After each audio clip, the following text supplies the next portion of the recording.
Hi everyone. I wasn't going to do a video today, but I've had a really crappy day, so I wanted to talk about the Seahawks to try and cheer myself up more than anything.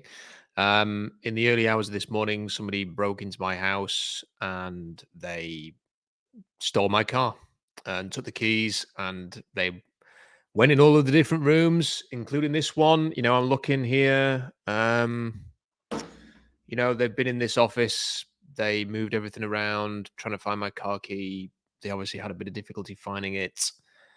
And yeah, you can't see it, but I can see what's happened to this room and what happened to the other rooms, and that my car is not there anymore.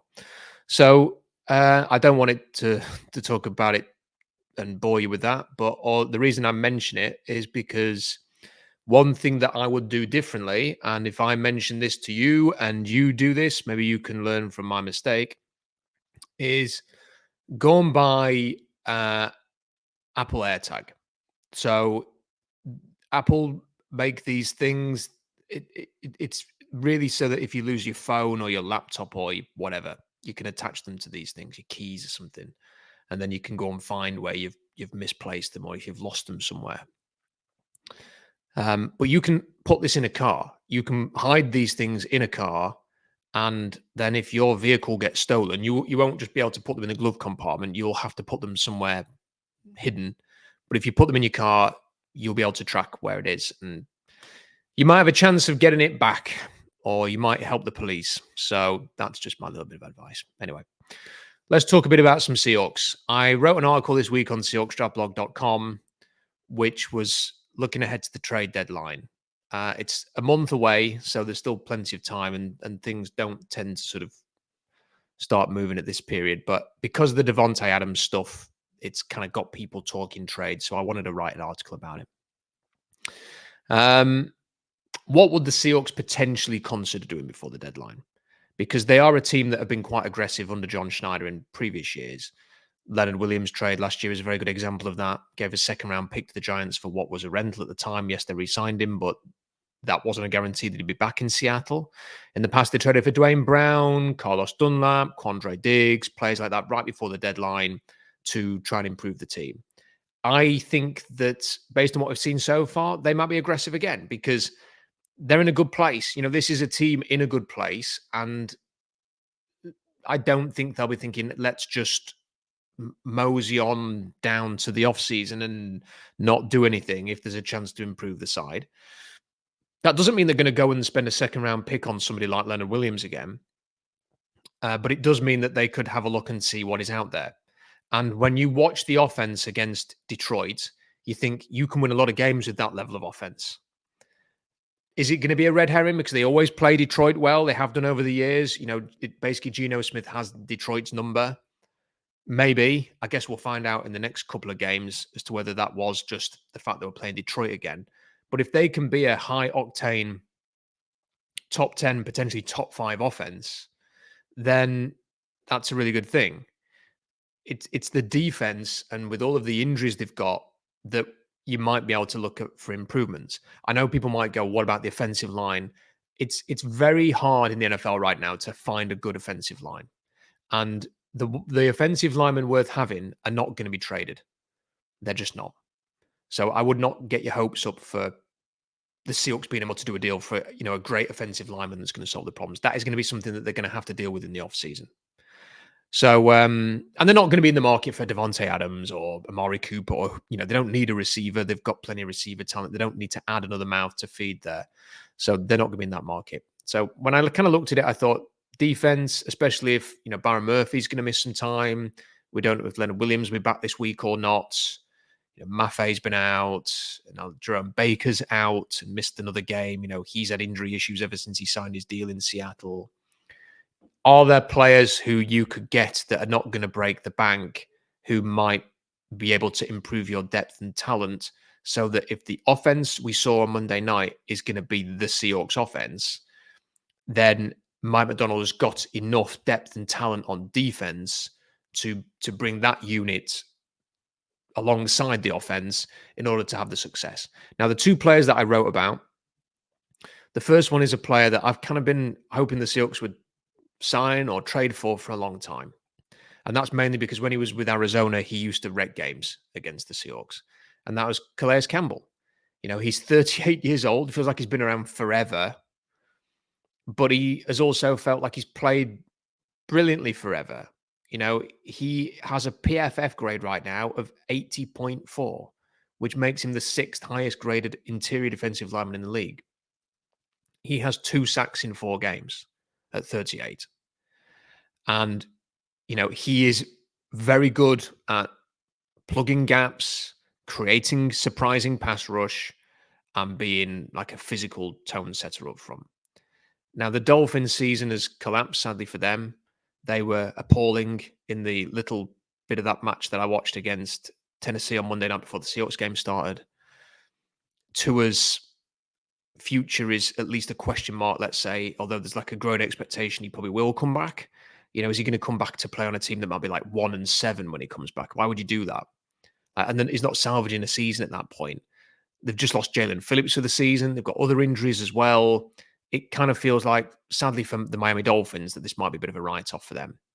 So if they're not going to turn it around, why would you have a 38-year-old who presumably went there to try and go for a championship? Why would you carry that player if that's no longer going to happen? Financially, it would work. He only signed for $2 million to be with the Dolphins. So he's already played 4 games. So take 4 game checks out of that $2 million. He's not going to be a problem fitting him under the cap. I can't imagine it would cost much to get him. That would Miami do him a solid by letting him move on without asking for a ridiculous return. Would they just be happy to get a pick if they're sort of looking to the offseason already and thinking, do you know what, this isn't going to be our year?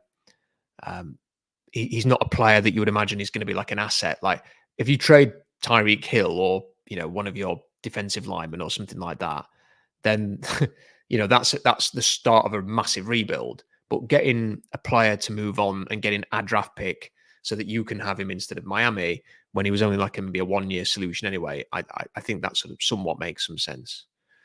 So if you brought him in, if Leonard Williams and Jaron Reed and Byron Murphy are healthy and Hankins, you just chuck him into that rotation. If Williams and Murphy missed time, for example, or if Jaron Reed missed some time, you've got another guy in there who could step in. I think if he played against Detroit on Monday night, the Seahawks might have had a better chance of winning that game. So I think it does at least make some sense. I don't know whether the Seahawks will be interested in signing him. They've had ample opportunities to do it over the years and they haven't done it. And maybe he doesn't want to live in Seattle. Maybe he doesn't want to play for the Seahawks because he played for so long in Arizona. I don't know. The other thing might be that, he's 38 and he's gone to play for the Miami Dolphins and he went to the University of Miami. So maybe he's sort of like, you know what, it's my last season. I want to go and play in Miami. And he might want to be in Miami for that reason. He might want to sort of settle down in Miami. He might sort of see Miami as his place. And Seattle's a long way away from Miami, so he might not want to make that move. But it was just a suggestion that I thought he could be somebody that could bring in who is performing well, who's got a bit of experience. Oh, and he's also played for Mike Macdonald. He played for the Ravens 2 years ago when Macdonald was in his first year as defensive coordinator. So he knows the Macdonald system. So that's the reason why I thought he might be an option just to add a bit of depth, a bit of quality depth up front. I personally would make a call to Miami and see if there's something to be done there. And then the other player that I mentioned was Devin Lloyd, who's the linebacker in Jacksonville. The Jaguars are 0-4. They might need to consider a reset.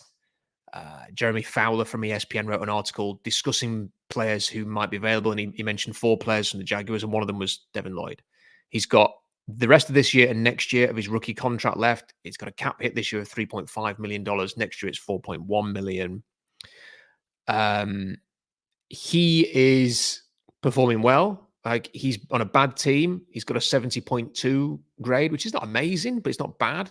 His run defense grade's very good, 76.3, and run defense has been a problem in Seattle's 2 road games so far. Last year, he had a 78.1 PFF grade, which is really good. So there's definitely something there. Like, he is not Roquan Smith, who the Ravens traded for and Mike Macdonald helped turn into an extremely productive linebacker for the Ravens. But he's not a million miles away. So do you bring him in because, Jerome Baker can't stay healthy? Tyrese Knight's doing quite well for a rookie, but it's still a rookie. Tyrell Donson has started well, but he had a bad game against Detroit. Maybe that's because of the defensive line being weakened. Baker and Dodson are only signed for this season, so they're not signed for next year. So this would at least give you, Knight and Lloyd, who are contracted for next season at least. And, when you watched him play for Utah in college, he was a player that I often talked about for the Seahawks because he plays with that kind of grit, intensity, size that they love. And I think he is somebody who, if Mike McDonald got his hands on him, could really take him to another level. I'm not sure what the trade value would be, for an 18-month look-see to see if this guy can be a fixture for the defense long term. Linebackers don't tend to cost a lot. A fourth-round pick, would they do that? Maybe not. Maybe they'd say, we need a third. Would you do that? I'm not sure if I would or not, but I'm just throwing a name out there of somebody that they might be interested in who could maybe come in and add to the depth of the linebacker position and add some more talent there. Because at the minute, if Jerome Baker can't stay healthy, then you've just got Tyrell Dodson and Tyrese Knight. And if either of those two got injured, you're in trouble. So that's why I would look at that position as well. Anyway, they're the two players that I wanted to bring to the table. What do you think in the comment section about those two? Is there anybody else that I've missed that you think is worth chucking into the mix with a month to go into the trade deadline? Do you think Seattle will be buyers? Do you think they'll just sit this one out and just wait for the offseason? Maybe the next couple of games will tell us what they're going to do. I actually think if they win the next two, they're more likely to be buyers because they'll think, here's our chance to win the NFC West and have a good playoff run. If they end up 3-3 instead, they might be more inclined to just sort of wait this out and accept, this is year one of a project. It's not, it might take a couple of off seasons to get to where they want to go. Let me know what you think. And apologies for, boring you a bit at the start with my issues. But, this is the good thing about the Seahawks. And this is why, I tend to do these videos. It's why I spend as much time as I do writing about the Seahawks, talking about the draft, because, this is what sports is about, isn't it? When you've had a tough day and, shit happens in your life, it's a good way to take your mind off it. And here's to the Seahawks winning this weekend against the Giants. Make sure you subscribe, like the video, please. Leave a comment. SeahawksDraftBlog.com for more analysis. Until next time, bye for now.